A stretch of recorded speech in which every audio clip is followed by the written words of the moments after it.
I want to introduce an unsolved problem in mathematics and then walk through one of the methods used to find partial solutions for the problem.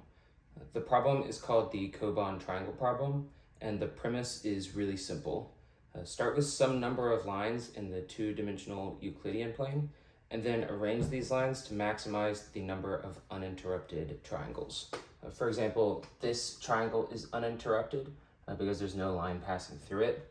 But for example, this triangle becomes interrupted when this line passes through it, and so this is not a triangle, only this small one up here is.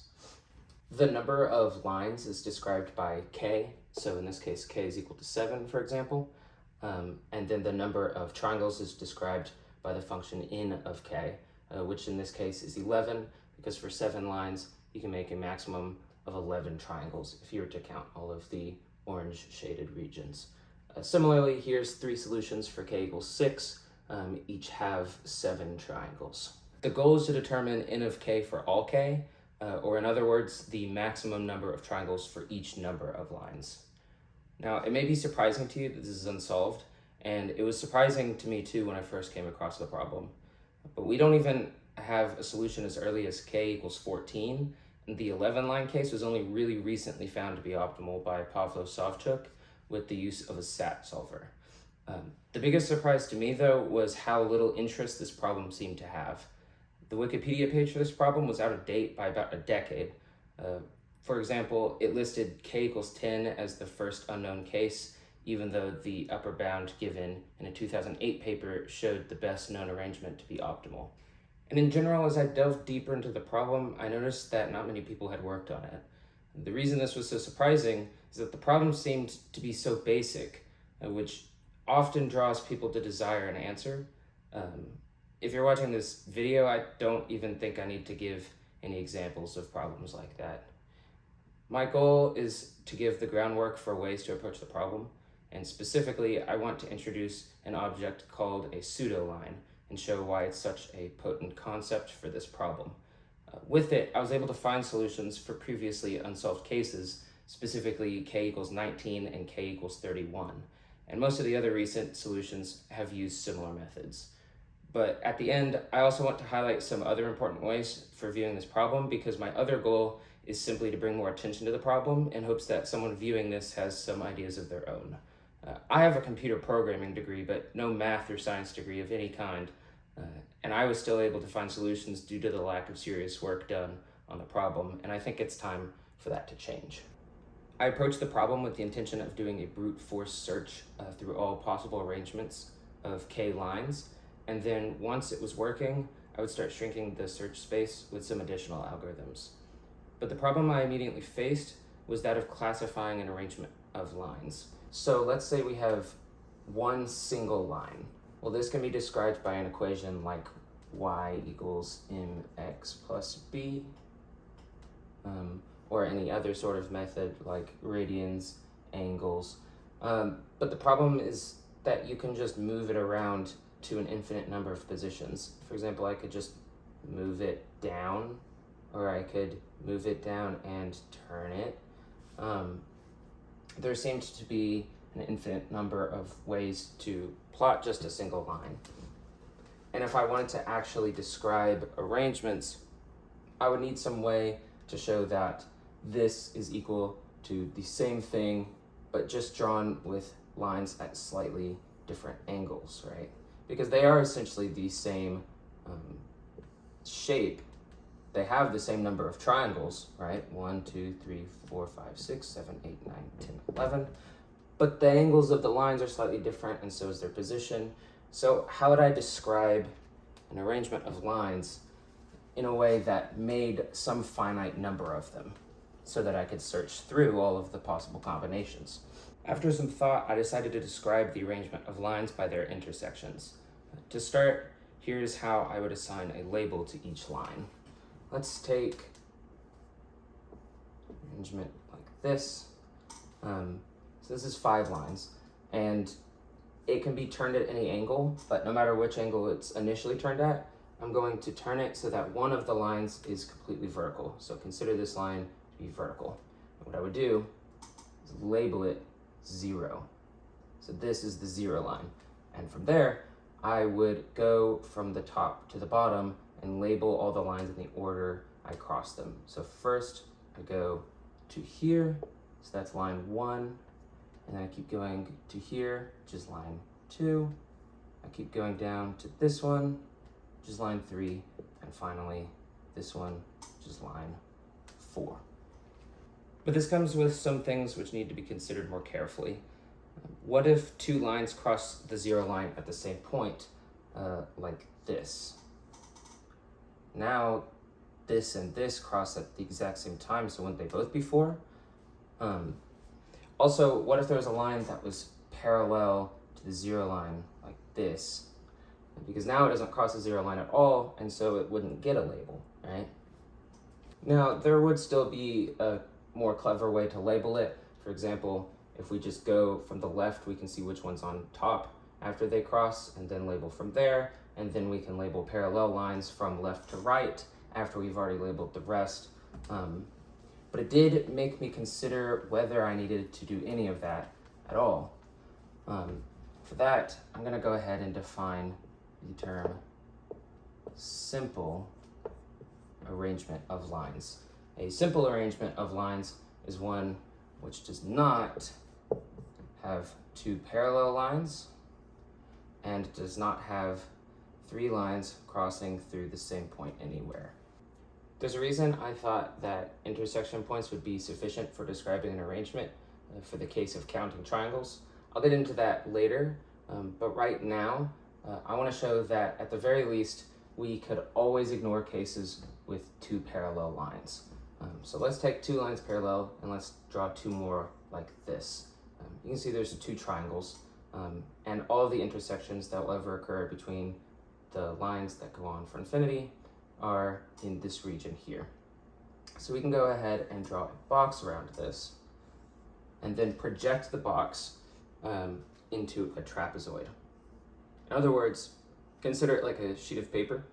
And let's say we've printed this on a sheet of paper and we just tilt the paper in 3 dimensions like this and then just portray it onto the sheet as if we're taking a photo of it. What happens is that the lines end up something like this, where these lines are actually tilted towards each other a bit, and somewhere off the paper they end up intersecting right here. So because of this, we can know that we can do a transformation that causes them to intersect, but the important part of the transformation is that it can never unintersect 2 lines. If you draw something on a sheet of paper and you tilt it, it's never going to make the lines move in a way that takes away triangles. So if we ignore every case with parallel lines, we'll end up using cases where they would have intersected if we had done one of these transformations to it. And so it doesn't really matter. We can just completely ignore the case of parallel lines. The case of 3 lines passing through the same point is a bit of a different matter though. Look at the k equals 6 solutions. You can see that 2 out of 3 of them do use 3 lines to the same point. This one uses it right here, and this one here, here, and here.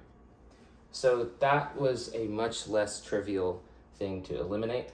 Of course, these 2 also have parallel lines, but like I said, you could just tilt and project it so that they intersected either here or here, and same here, here.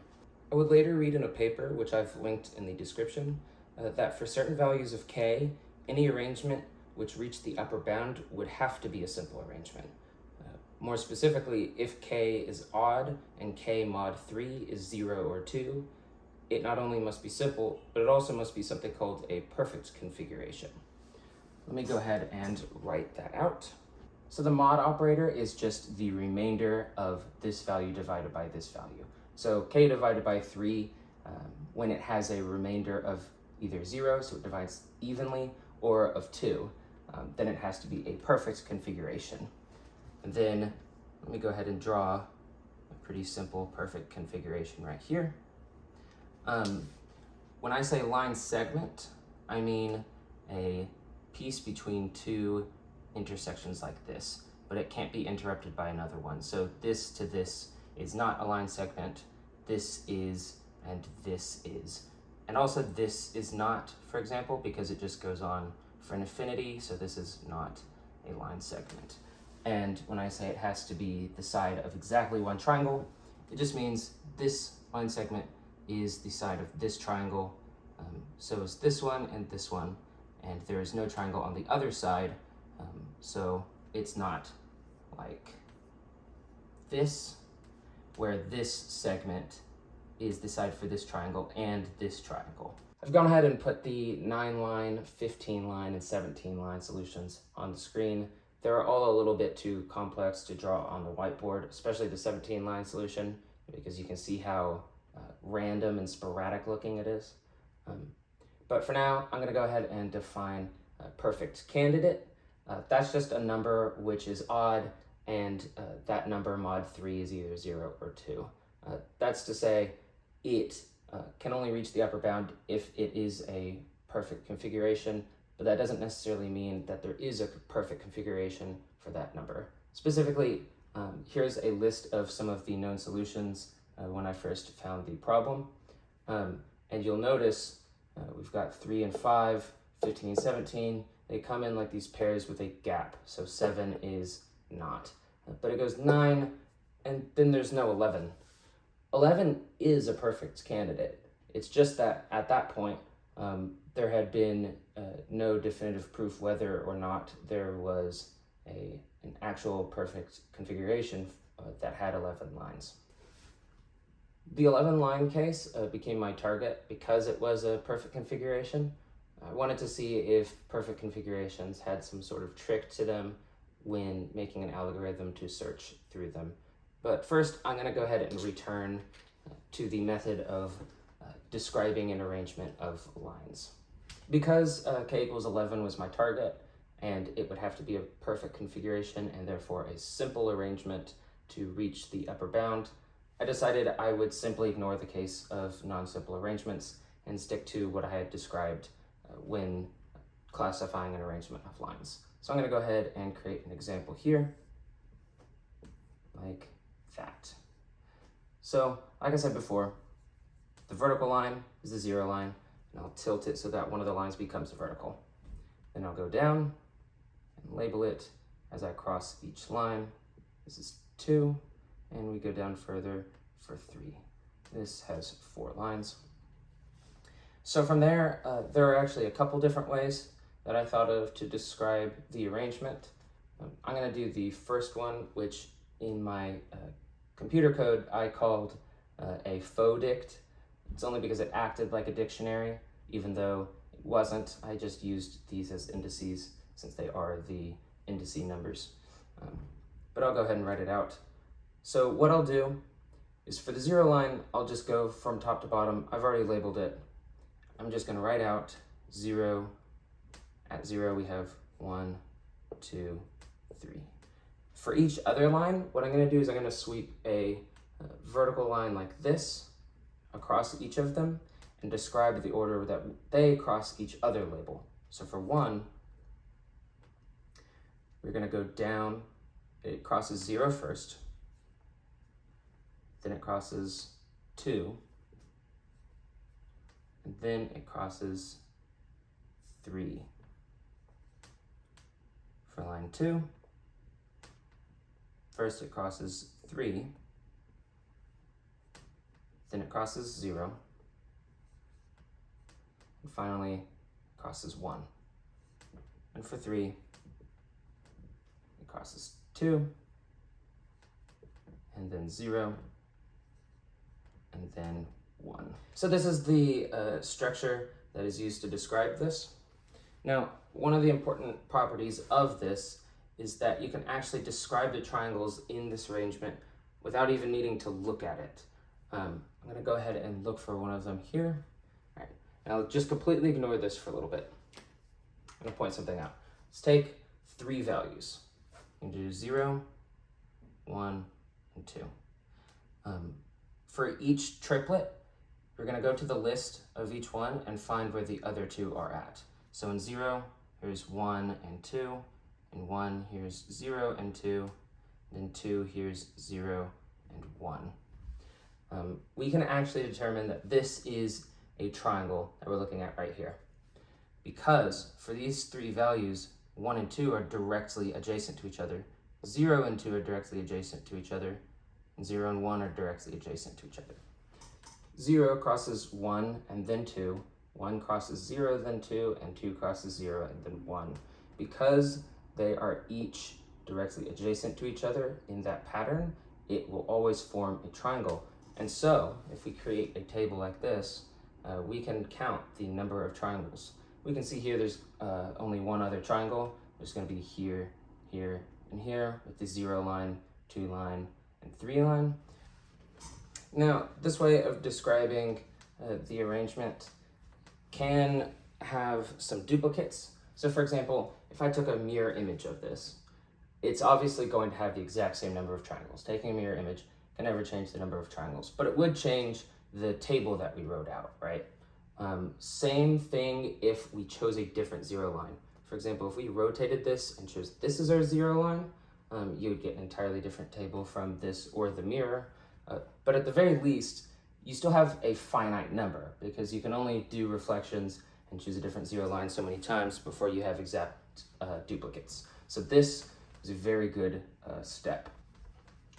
The other way of describing it based off of the intersections, I'm going to just redraw an even simpler case, 0, 1, and 2, is to describe the order when sweeping of pairs of these values. So for example, this is 0, 1, because 0 and 1 are crossing each other here. This is 0, 2, because 0 and 2 are crossing each other here. And this is 1, 2, because 1 and 2 are crossing each other here. So these pairs are always written from least to greatest because there's never going to be a point in which they cross more than once. So we only need one instance of this pair, so just to keep things cleaner. And then what we do from here is we sweep a vertical line like this, and we just record the order in which we reach the intersection points. Now, if two intersection points reach each other at the same time, you can write them in any order. For the elements of the 0 line, I went ahead and just wrote a 0 instead of writing 0, 1 and 0, 2. You can do it either way, and then 1, 2. From this, you can actually construct the table that we had earlier just from this right here. So let's start with this. This just represents the pairs 0, 1, and 0, 2. In cases with more lines, it'll be 0, 1, 0, 2, 0, 3, and so on. So what we do, we know that it's going to have these. Right? So you read the list from left to right. 0 crosses 1 and then 2, and 1 crosses 0 and 2 crosses 0. They cross each other. For the pair 1, 2, you go ahead and append to the end of each of these lists according to the pair. So 1 and 2 is going to look like this. You go to list 1, you put a 2 at the end, and you go to 2, and you put a 1 at the end. This is the table that describes this, and this also describes this. Both of these methods of describing the arrangement are useful for different reasons. They're mostly important for the code itself. So what I'm going to do now is describe in reverse a little bit. Because what we need to do now is construct either tables or lists of pairs like that that can be arranged into a line arrangement. You'll actually find that it's not that simple though. For example, I've just generated a random table here. It just has random numbers. 0 is always the same, but the rest of them are random. It's just a scrambling of the other numbers. So let's try to draw it out.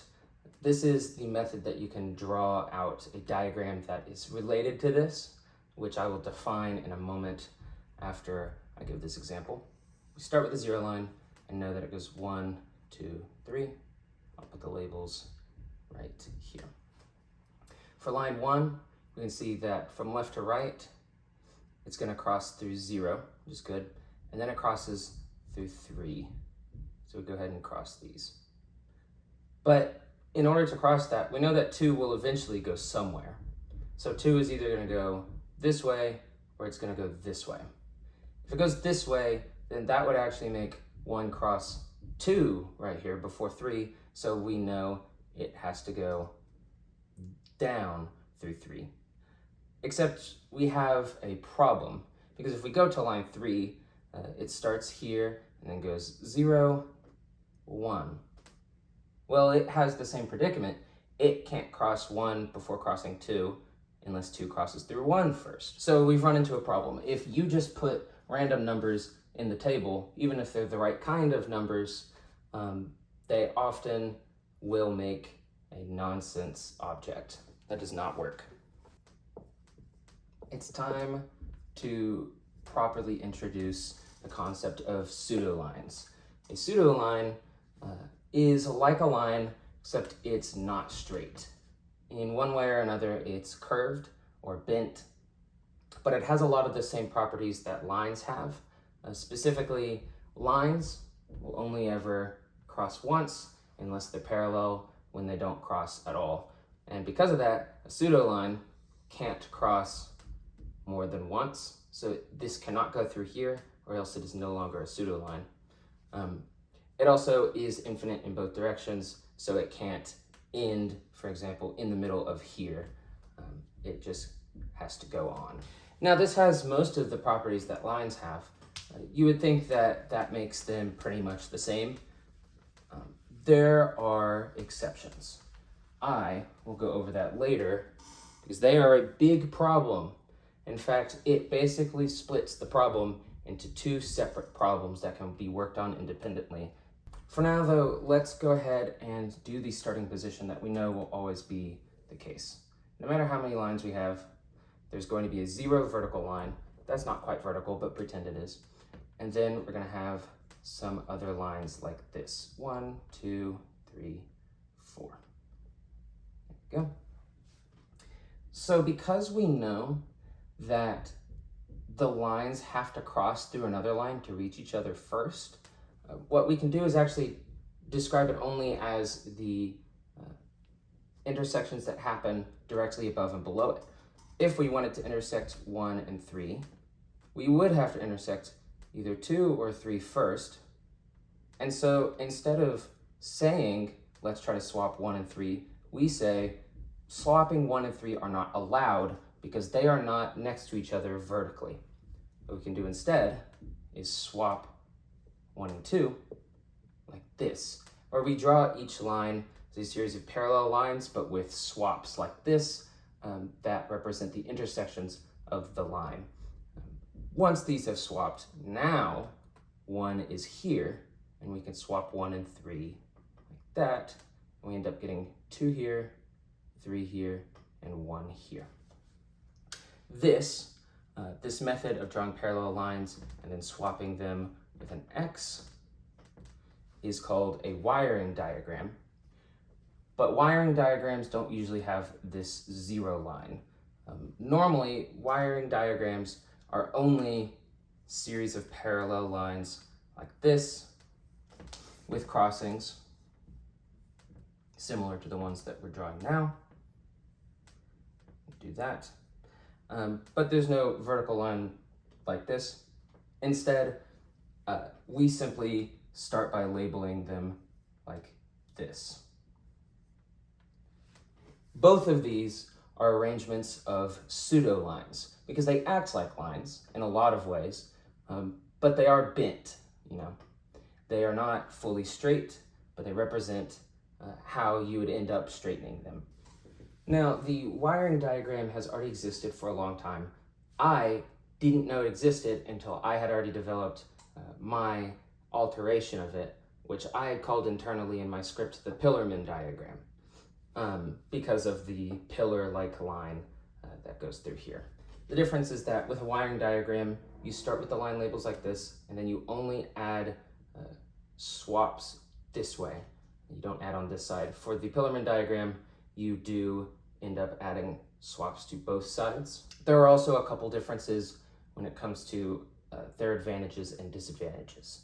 For now, I'm just going to go ahead and work with my version, since it is the version that was used to find the 19-line solution, and then a third alteration was used to find the 31-line solution. And no matter which way you use it, they are essentially representing very similar concepts.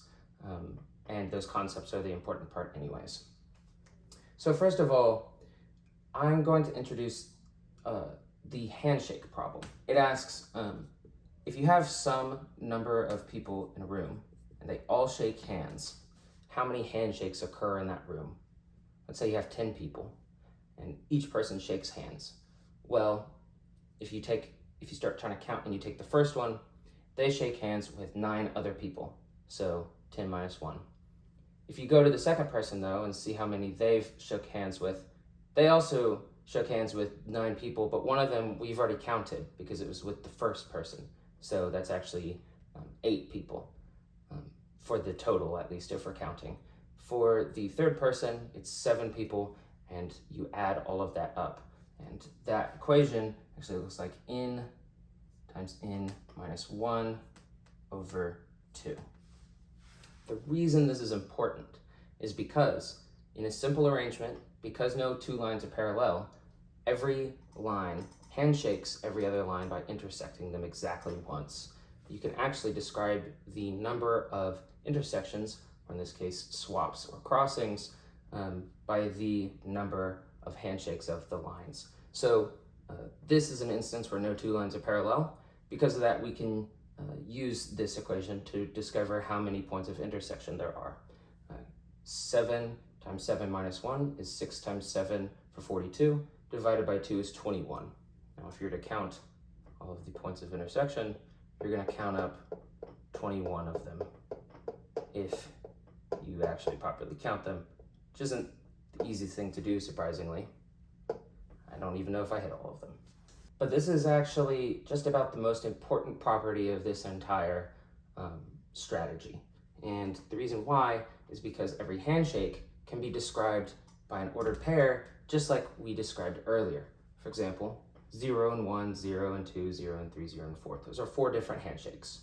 And then 1 and 2, 3 and 1, 4 and 1.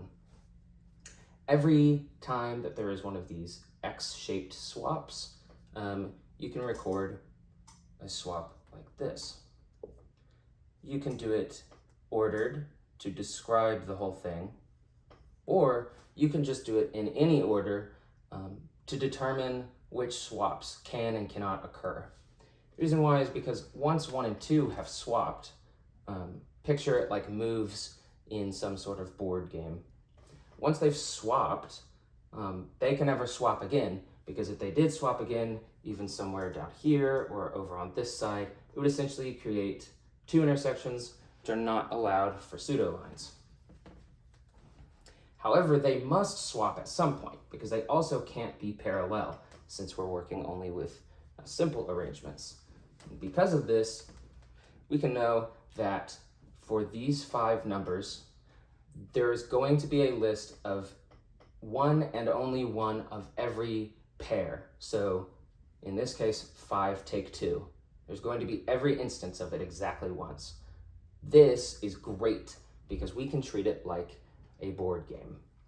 For example, I'm going to draw a little triangle in all the places where a move can be made. I'm going to draw the lines up like that real quick. Here are the potential places for a move to be made. I could put a triangle here or here. However, we can know that these can't swap because they just swapped right here, right? Same with this one here. They have just swapped. However, for these 4, they all have swaps available. We haven't used 4 and 3, the pair 3, 4, for example. We haven't used the pair 2, 3. We have used 1, 3 right here. So we actually can erase that move. That's not a valid move. But 2 and 4 is a valid move. That has not been done yet. We can actually also see 2 and 3 has happened. So 2 and 3 here can't happen. These start to whittle away at each other. And now you only have 2 possible moves. The game is to do every swap in every single way. The way you start the game, you start from the empty version like this. And what you do is you open a move on every single one. You can also draw it like a tree, which I'll use as a sort of example. Here's the starting position, let's say. This is the state of the game at the very beginning. Now you can take this move, this move, this move, this move, this move, or this move. Because of that, on the next level, there's going to be 6 different paths, just like this. There we go. Now, let's say we take this move right here. Now, these can be moved up, but those positions are still available.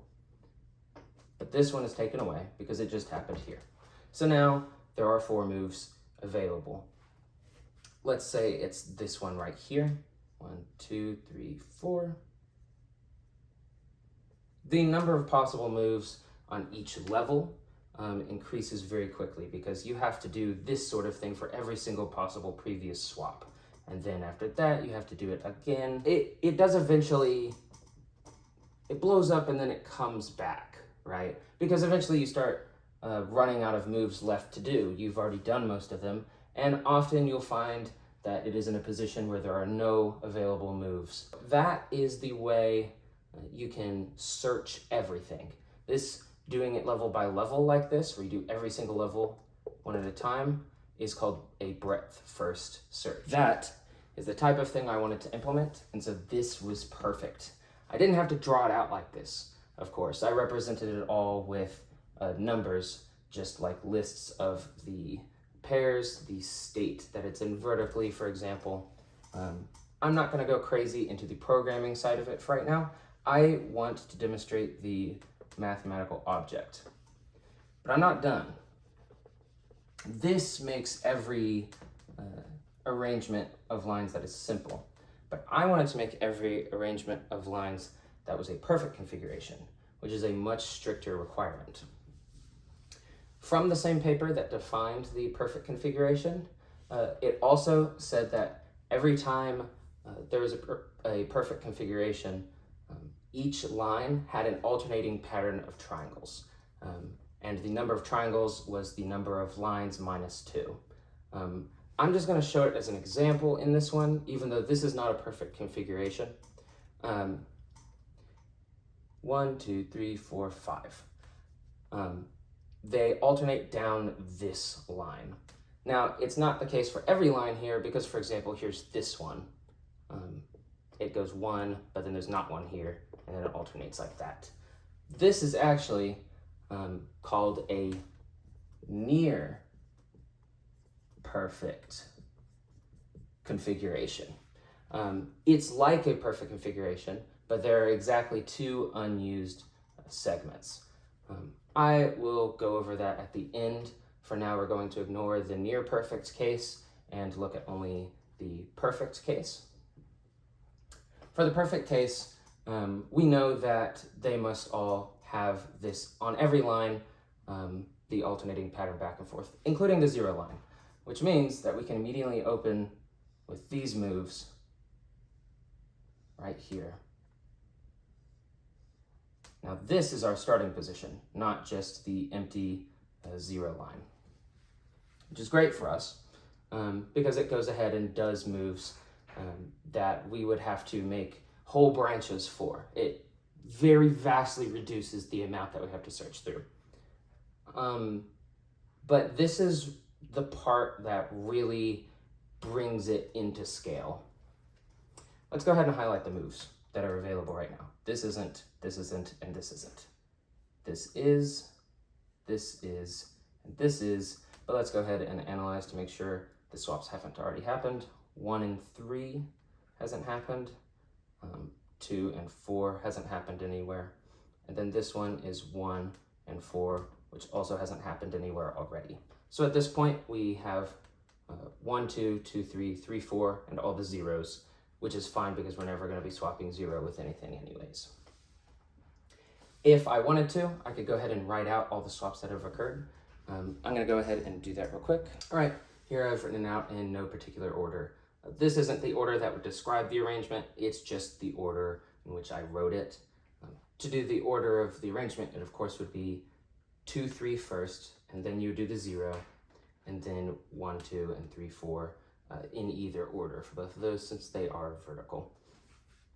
But let's go ahead and draw this out.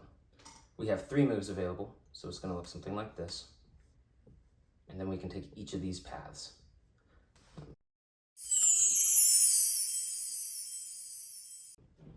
Let's say I take this one right here.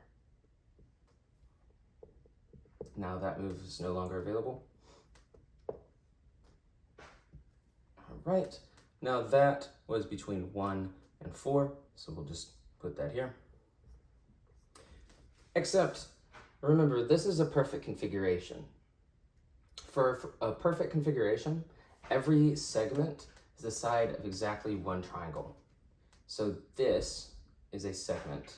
It doesn't necessarily look like a segment because it's bent here, but remember that this is not an intersection, it's just a bend of the pseudo-line. Really, this is a bounded region with 3 points, so this is actually a triangle. I'm going to draw it as a triangle, and I'm going to draw the moves as circles from here on to keep them from getting mixed up. This is also a triangle, and this is also a triangle. This is a 1, 2, 3, 4, 5 pentagon. But every segment has to be the side of exactly one triangle. If on this side it's the side of a pentagon, then on this side it has to be the side of a triangle. Because of that, this move is required. It's the only available move along with this one here, because that one is in a similar position. As it turns out, every single time that you make a move in this perfect configuration, it comes with 2 other moves for free that have to happen every single time. Even if this was larger and this allowed more opportunities, you would still have to move it up, and then the next one would be a triangle on either side. So, every single time you make a move, you actually have to test if the following 2 moves are also free in this list. And you have to compose the whole arrangement in that way so that every single one is used exactly once. That really reduces the amount of time. In fact, this is a triangle, this is a triangle. We're done. There are no more moves available. We've just used all of them. 1, 4, this is going to be 2, 4, and this is going to be 1, 3. If you look through these, there are no more possible moves. All the zeros are used up, which we haven't listed. Then 1 is matched with everything else. The only thing that we can do is say done. We found it. This is a perfect configuration. And in fact, you might not be able to see it very clearly, but I've been working with this for quite a while. This is a 5-pointed star. It's pretty clearly a 5-pointed star. It's because there's 1, 2, 3, 4, 5 lines, 1, 2, 3, 4, 5 triangles with a pentagon in the middle. That's just that. And I was able to do that algorithm by hand to find it. If we had tried going the other paths, we would have actually found that it was not possible. The reason why, let's say we hadn't taken this move.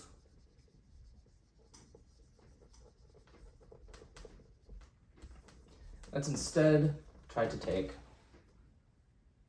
this move right here. We swap these. Just like before, this 1, 2, 3, 4, this is a quadrilateral. And so this must be a triangle. So we swap these, and now this is a triangle. Except then we have this edge here.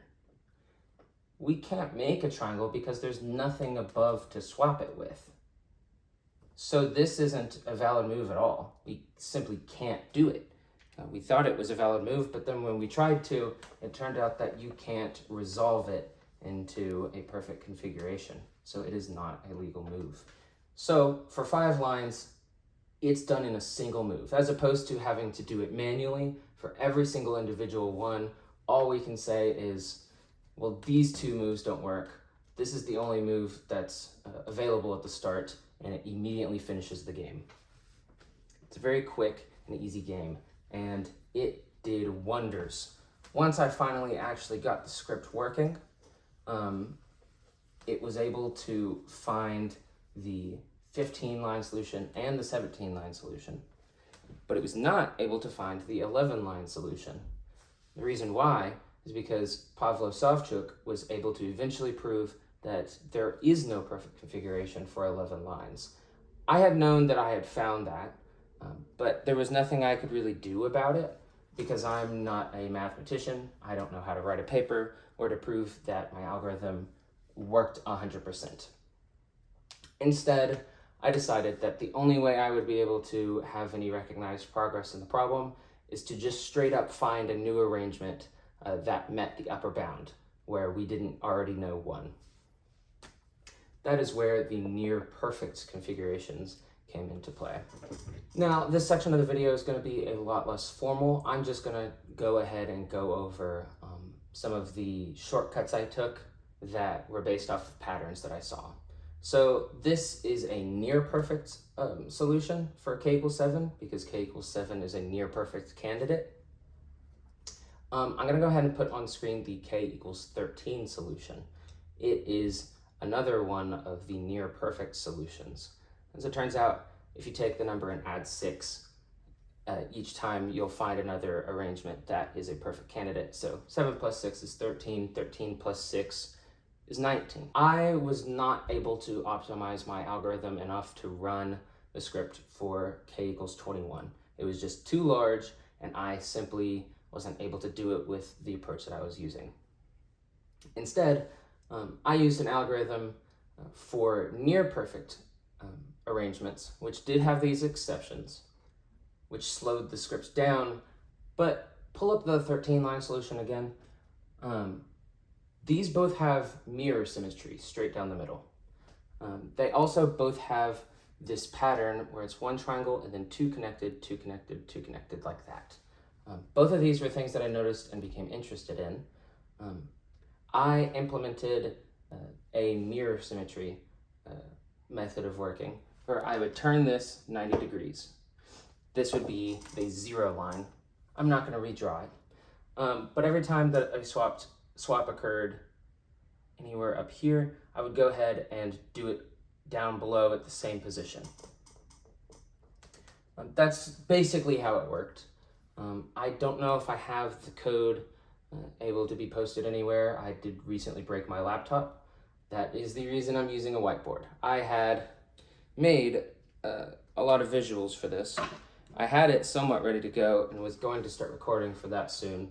And then my laptop pooped its pants, and now I'm using a whiteboard, which is fine. I mostly just wanted to have a description of this problem out there. I'm okay with it not being a very pretty video. I kind of just want it out there so that people see it and become interested in the problem. If anything, the fact that this is so unprofessional and yet I was able to find some of the solutions hopefully will motivate people to just be better than me, because many of them are and will be. And I think that people are going to find new solutions to this if it does pick up some attention. Because quite frankly, the 19-line solution compared to the 31-line solution was nothing. I couldn't believe my eyes when I first found it, but with the script that was able to find the 31-line arrangement, it was able to run 19 lines in less than a second. It was nothing. It was pitifully easy to find it, even though it was very difficult for me. So it almost was like a participation award. 31 lines was a bit more difficult, but even that, I think, Anyone with some determination and a good strategy can easily find some more solutions. Like I had said, the 14-line solution is the lowest current that is unsolved. The 11-line solution, Savchuk was able to write a stat solver which proved more definitively that there is no perfect configuration for 11 lines. However, there is no, from my understanding, proof that the values which are odd and mod 3 equal to 1, so 7 mod 3 is equal to 1, 13, 19, 25, 31, all of the near perfect arrangements. There's no proof that I've been able to find that these must be near perfect configurations. In the same way, there is a proof that the other ones have to be perfect configurations to meet the upper bound.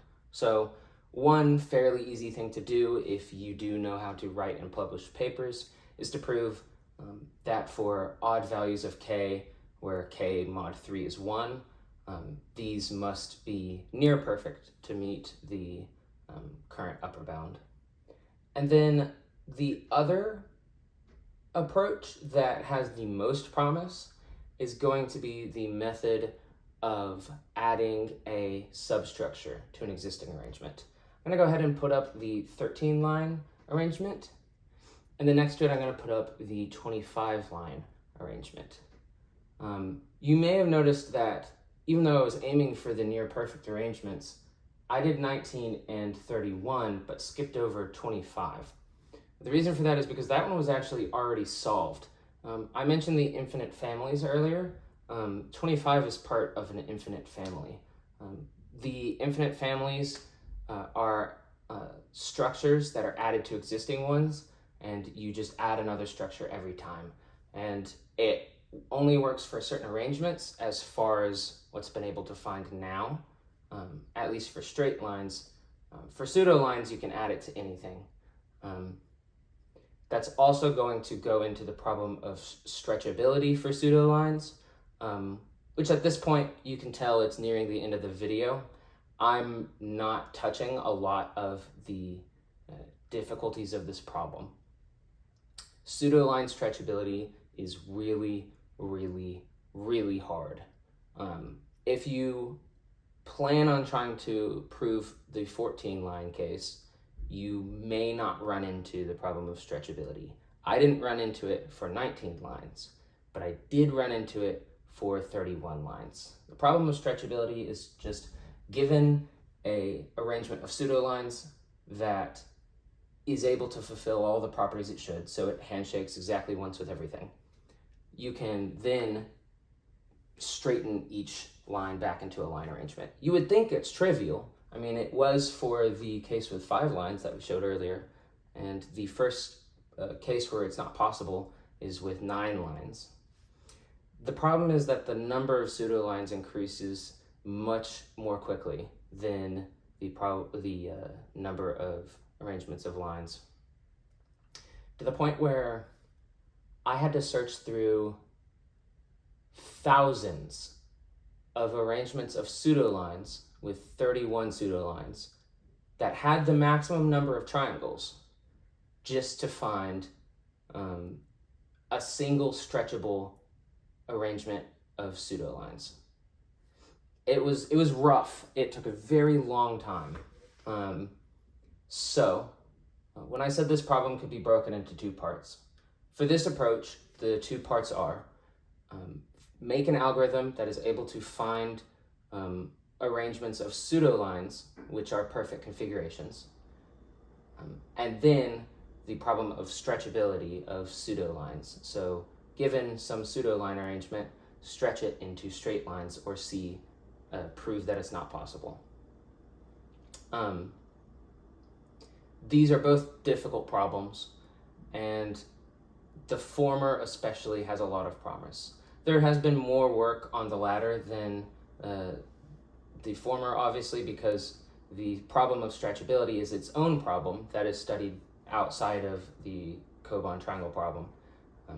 But there's a lot of work to be done. It's still also not ridiculously studied. There's a lot that could be found. which is why I want to make the video. I want to present the fact that there's a lot to be done in this problem. And if you plan on tackling it, I wish you good luck. If you want more methods, I would look into the relationship between arrangements of lines and great circles. Those have relationships, and you'll get some of the polyhedral properties if you do it like that. There's a group theoretic approach which treats these systems of swaps as elements of the Coxeter group.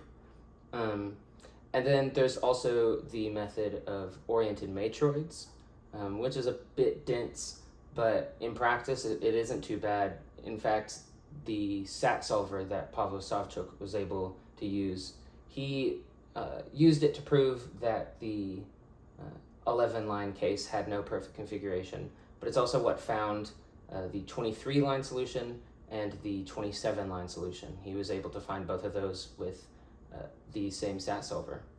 The 21-line solution he did in a similar method to me with some distinct differences, but the core of the problem was very similar. I think he used a more depth-first approach than my breadth-first approach, but the basics of like the mathematical object are similar. But yeah, that's really about it as far as the scope of this video. If even a couple of people were interested in further pursuing the project, I would absolutely make a follow-up video with some more resources and ways to move forward in the problem, especially with the infinite family approach, because I did not go into detail on that nearly as much as I could right now. Most of the rest I haven't touched as much, but that absolutely, that has potential, because there are currently no known infinite families for the new arrangements, which are the 19-line, 21-line, 23, 27, and 31. Those are all new the last year or two by me and Pavlo. Those all don't have infinite families as of now, but they very well could. So if anyone is wanting to, I will gladly, at the very least, answer questions about it. Right. That'll be it. Thank you.